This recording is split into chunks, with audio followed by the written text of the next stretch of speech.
A very beautiful morning to all of you जो गुजरातीज देख रहे हैं इस वीडियो को, उन सबको अ हैप्पी न्यू ईयर और आप सबको wish you a very happy Diwali. आज के दिन की शुरुआत बहुत ही अच्छी हुई है। जो हमारा ट्रेडिशन है, गुजरातीज का जो ट्रेडिशन होता है, उससे ही दिन स्टार्ट किया है। ये नया साल आप सबके लाइफ में ढेर सारी खुशियां लेकर आए। आप जो भी करना चाहते हो बस बिंदास करो। लाइफ में जो भी आप एक्सपीरियंस करना चाहते हो, जो भी कुछ सीखना चाहते हो, बस सब कुछ करो, ताकि अगर मिस्टेक होगी तो कुछ सीखोगे, वरना कुछ अचीव करोगे। और आपकी दिवाली कैसी जा रही है? मेरी तो बहुत अच्छी जा रही है। मेरा रूटीन जो फॉलो हो रहा है, रूटीन के साथ साथ एंजॉय भी कर रहा हूँ। बट अब सीख गया हूँ कि यार फेस्टिवल के टाइम भी अपनी रूटीन कैसे मेंटेन कर सकता हूँ। मतलब जो डाइट है, जो एक्सरसाइज है, बुक पढ़ना हो गया, वो सारी चीज़ें कैसे मैनेज कर सकता हूँ along with enjoying the festival. वो चीज़ें अब सीखने लगा हूँ, तो उतना गिल्ट फील नहीं हो रहा कि फेस्टिवल में भी मेरी रूटीन छूट जा रही है, मेरी रूटीन मिस हो जा रही है।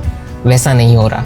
तो यस, ये तभी पता चलेगा जब हमारे इंटेंशंस क्लियर होंगे। हम कोई जर्नी पे है, हम कुछ करना चाहते हैं, हम कुछ सीखना चाहते हैं, है ना।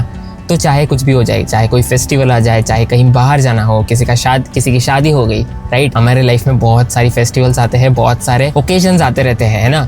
तो उसमें से भी हमें अपना रूटीन बैलेंस करना आना चाहिए। तो वो मैं अब धीरे धीरे सीख रहा हूँ। थोड़ी चैलेंजेस आ रहे हैं, बट उसमें से भी सीखने को भी मिल रहा है, राइट। इंडियंस की बात करूँ तो फेस्टिवल ओकेजन ही ऐसी चीज़ है जहाँ पे आपको सारे लोग से पॉजिटिव वाइब्स मिलेगी। वैसे नहीं मिलेगी, फेस्टिवल नहीं होगा, ओकेजन नहीं होगा तो नहीं मिलेगी पॉजिटिव वाइब्स, क्योंकि लोग उतने खुश नहीं होंगे। बट ओकेजन के टाइम पे, कोई फेस्टिवल हो गया, उस टाइम पे आपके सराउंडिंग में वाइब्स देखना, इन्वायरमेंट में वाइब्स देखना, लोग इतने खुश होंगे कि बात मत पूछो। और कल मैंने एक मस्त चीज़ पढ़ी कि 10 मिनट के लिए, बस अपने दिन में 10 मिनट के लिए आप जो भी कर रहे हो, जहाँ भी हो, उसमें से प्लेजर ढूंढो। मतलब अगर आप शॉपिंग करने गए हो, या फिर फैमिली के साथ कहीं गए हो, या फिर रिलेटिव के साथ कहीं गए हो, कुछ भी करने गए हो, जो भी चीज़ देखने गए हो, या अभी जो भी चीज़ कर रहे हो, कुछ सीख रहे हो, चाहे खाना बनाना हो गया या फिर कुछ देखना हो गया, ठीक है, जो भी कर रहे हो इस मोमेंट पे, उसमें से प्लेजर वाली चीज़ें ढूंढो। आपको इस मोमेंट से क्या ऐसा स्पेशल लग रहा है, क्या ऐसा प्लेजर फील हो रहा है जिससे आप खुश हो सकता है मैं बस अभी इस पोजीशन पे बैठा हूँ, बट मैं कंफर्टेबल फील कर रहा हूँ।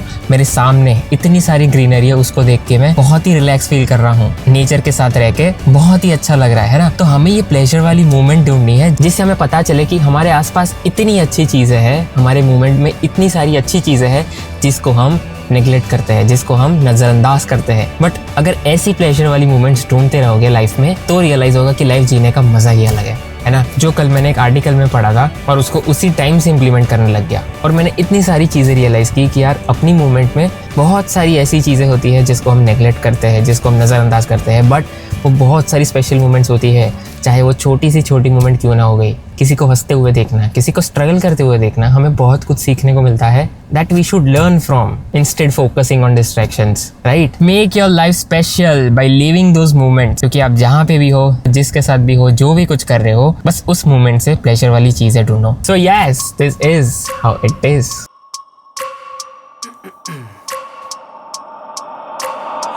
Every minute with the fever dreams, I push my mind to a limit where it needs to be. I work blind, got vision I don't need to see. I'm picking mind over matter, I believe in me. I need to find more hours in the day to breathe. Need to find more power in the way I be. And when my mind turns sour with the painful scenes, I need to scream out loud, I can't stop me.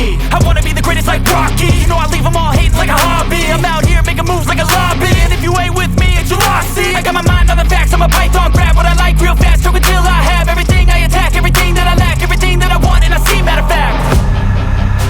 Cause I'm my own worst enemy, only if I let it be. I can control anything if I can just think carefully. I control my destiny. Deep up in my mind I manifest it. Every morning I wake up obsessed and everything I do. तो हम पढ़ रहे हैं hyper focus chapter 10 working together. ये इस book का last section होगा आज। इसके बाद this will be the end of this book hyper focus. जो हमने लास्ट वीडियो में समझा था कि investing in our happiness is क्यों important, is why it is important, तो उसी के रिगार्डिंग हम आज दूसरी स्ट्रेटेजीज डिस्कस करेंगे, जिससे हमारी प्रोडक्टिविटी, जिसमें हमारा हाइपर फोकस मोड में जाना या स्कैटर फोकस मोड में जाना मैटर करता है, इंपॉर्टेंट बनता है, ज़्यादा क्रिएटिविटी आ सकती है, राइट। हमें जो फोकस लगाना है, हमें हमारे गोल्स की तरफ जाना है, वो अचीव हम ज़्यादा कर सकते हैं। ठीक है, तो सेकंड नंबर पे आता है work on your energy levels. हमारे सबके दिन में एनर्जी लेवल सेम नहीं होते।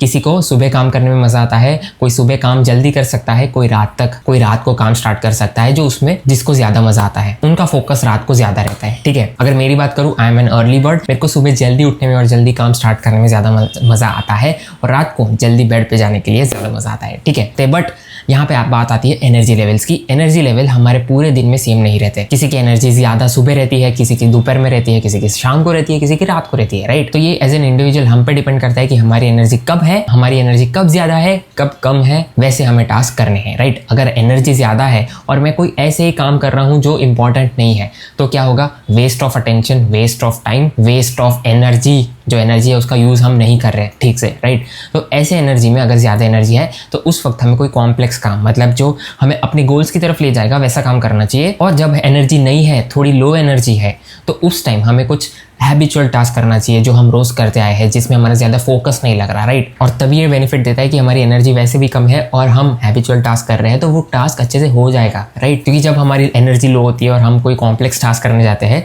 तो ऑफकोर्स टास्क नहीं होगा, थॉट्स आएंगे कि मेरे से नहीं हो रहा, कैसे करूँ, कैसे प्रोडक्टिविटी बढ़ाऊँ, राइट। बट हमें अपने एनर्जी लेवल्स को यूटिलाइज करना सही से सीखना होगा। नेक्स्ट बात आती है कि कंज्यूम कैफीन स्ट्रेटेजिकली। कैफीन से साइंटिफिकली प्रूव हुआ है कि हमारा परफॉर्मेंस बहुत बूस्ट होता है, हमें मेंटली और फिजिकली दोनों काम में ज़्यादा एनर्जी मिलती है, ज़्यादा फोकस हम रख सकते हैं। इसलिए बहुत सारे लोग कैफीन कंज्यूम करते हैं, but in a limited amount. अगर वर्कआउट स्टार्ट कर रहे हो, अगर एक्सरसाइज स्टार्ट कर रहे हो, तो एक्सरसाइज के 45 to 1 आवर के पहले कैफीन कंज्यूम करो। ब्लैक कॉफ़ी मैं कंज्यूम करता हूँ पर्सनली, जिसने मेरे को बहुत बूस्ट दिया है in terms of performance, in terms of focus, attention, alertness, है ना। जो ब्रेन हमारा स्लीप के हॉर्मोन्स एक्टिवेट करता है, वो कैफीन से वो हॉर्मोन्स ब्लॉक हो जाते हैं कुछ टाइम तक, कुछ टाइम मतलब समझ लो 10 घंटे तक। इसलिए बहुत लेट भी कैफीन कंज्यूम नहीं कर सकते। अगर 2 बजे से पहले कर लेते हैं तो रात को भी अच्छी नींद आती है, बट अगर शाम को करने लगेंगे तो हम इंसोम्नियाक बन जाएंगे, रात को नींद नहीं आएगी। ठीक है, इसलिए ऑथर ने बताया कि कंज्यूम कैफीन स्ट्रेटेजिकली। अगर कोई कॉम्प्लेक्स टास्क करने जा रहे हो या फिर कोई ऐसा टास्क है जिसमें मेंटल एनर्जी ज़्यादा चाहिए, फिजिकल एनर्जी ज़्यादा चाहिए, अच्छा परफॉर्म करना है, राइट, तो उसके 1 घंटे पहले कैफीन कंज्यूम कर सकते हैं, जो मैं करते आया हूँ और मैंने इसका बेनिफिट भी देखा है, इसलिए मैं ये पॉइंट बता रहा हूँ।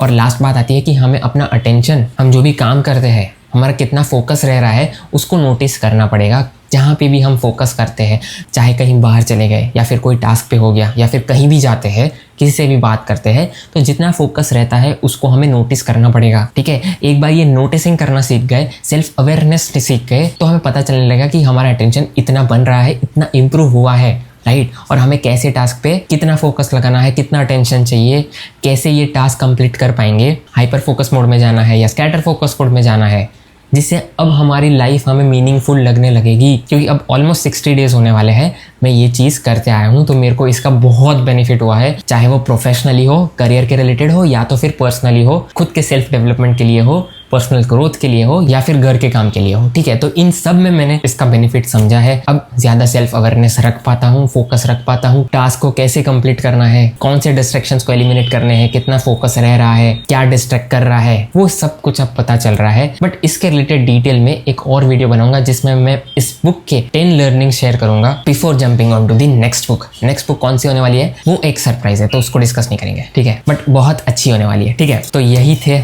इस बुक के 10 चैप्टर्स जिसमें से हमने बहुत कुछ सीखा है। आई होप आपने भी बहुत कुछ इसमें से इम्प्लीमेंट किया होगा। अगर नहीं किया है तो करना स्टार्ट कर दो, क्योंकि बेनिफिट्स तो हमने डिस्कस किए ही है सारे चैप्टर्स के, और मैंने पर्सनली मेरे एग्जांपल से भी बताया है कि क्या मेरे को बेनिफिट्स हुए हैं। So this was all about hyper focus, how to work less and achieve more.